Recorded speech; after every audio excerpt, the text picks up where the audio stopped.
എന്താട്ടാ ഇത്? നിന്റെ പെയിന്റിങ്ങിന് കിട്ടിയ പ്രതിഫലം 2 ലക്ഷം. എന്റെ പെയിന്റിങ്ങിനോ? ആദ്യമായിട്ടാ ഇത്രയും പണം സമ്പാദിക്കുന്ന.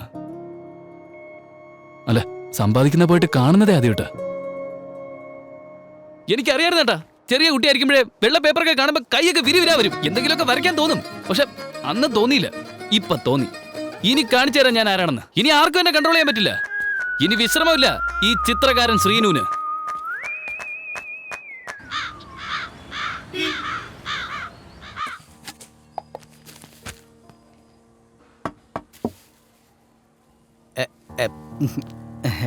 എന്താടാ, ഒരുപാട് നാളായല്ലോ നിന്നെ കണ്ടിട്ട്. അത് കോർട്ടിലെ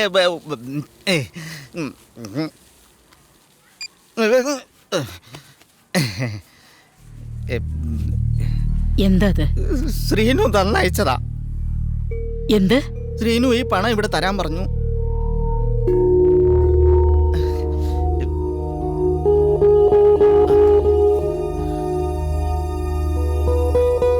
അവൻ ഒരിക്കലും നന്നാവില്ലേ?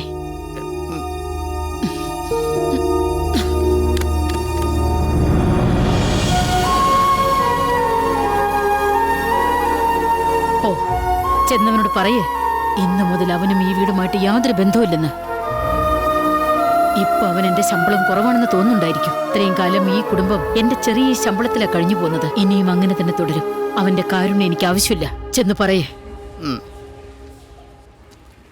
ഞാൻ അപ്പോഴേ പറഞ്ഞതാ നിന്റെ അമ്മ ഇതൊന്നും സമ്മതിക്കില്ല എന്ന്. നീയല്ലേ എന്നെ ഫോഴ്സ് ചെയ്ത് അങ്ങോട്ട് പറഞ്ഞയച്ചത്. അയ്യോ, ആ പൈസ അവിടെ കിടക്കുന്നു, ഞാൻ എടുത്തിട്ട് വരാം. ഫേസിൽ സെന്റിമെന്റും ക്യാഷിൽ കമ്മിറ്റ്മെന്റും ആണ് അല്ലേടാ. നിന്റെ അമ്മ വീട്ടിൽ നിന്ന് ഇറക്കി വിട്ടേൽ ഒരു തെറ്റുമില്ല.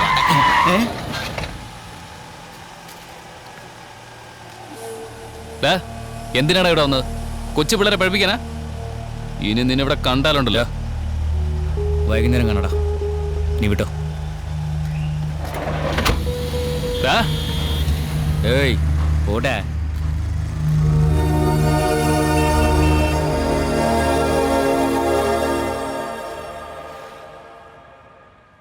സർ, കുറച്ച് ഇമെയിൽസ് വന്നിട്ടുണ്ട്. ലെറ്റർ വല്ലതും വന്നിട്ടുണ്ടോ? അതെ sir, one is from the time magazine and income tax. പിന്നൊരു വെഡിങ് ഇൻവിറ്റേഷനും ഉണ്ട്. അത്രേ ഉള്ളൂ, വേറൊന്നും വന്നില്ലേ? അത്രേ ഉള്ളൂ sir. Okay, leave me alone. ശരി സർ. ശ്രീനു, നീയും.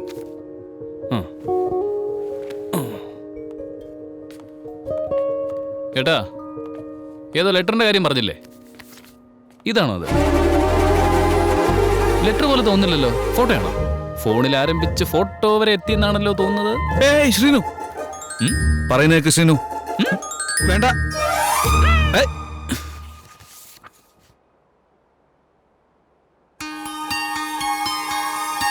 കേട്ടാ, നല്ല പാർട്ടിയാ കിട്ടിയിരിക്കുന്നേ.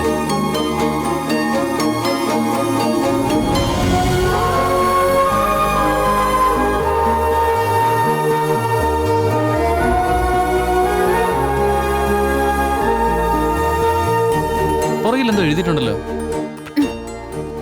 Coming to Cochin on the 11th. Hope we can catch him.